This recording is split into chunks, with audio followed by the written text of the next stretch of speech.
Identity disagreements are some of the hardest conversations about diversity and identity. So we think back to a former student of ours, Blaine, who came up to us once after an event and he asked us a question and he said, "What if I'm having a conversation with a woman who says that something I said was sexist, but I disagree with her? Am I allowed to disagree with her?" And of course, our answer is yes, you are allowed to disagree, but he was right to be uncomfortable about this because often when you enter these conversations as an ally, you'll wonder, am I going to hurt the other person? Will they feel betrayed by me? Or even, am I as enlightened as I thought I was? And so we think it's critical to preserve the ability to disagree respectfully in these conversations, but we want to give people some tools for how to do it.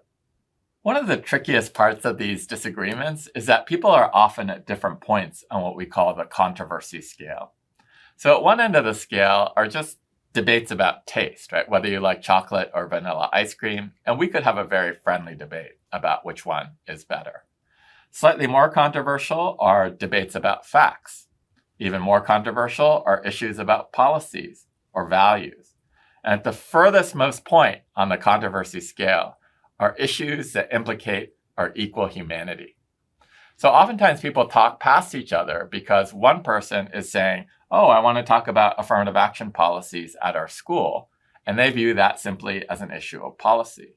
But for their conversation partner, who might be the beneficiary of such an affirmative action program, that debate is going to implicate their equal humanity because they might hear you to be saying, "Well, I don't think you belong in this community." In those instances, we're not saying that an individual needs to go over to where their conversation partner is, but we are asking that people acknowledge where their conversation partners are.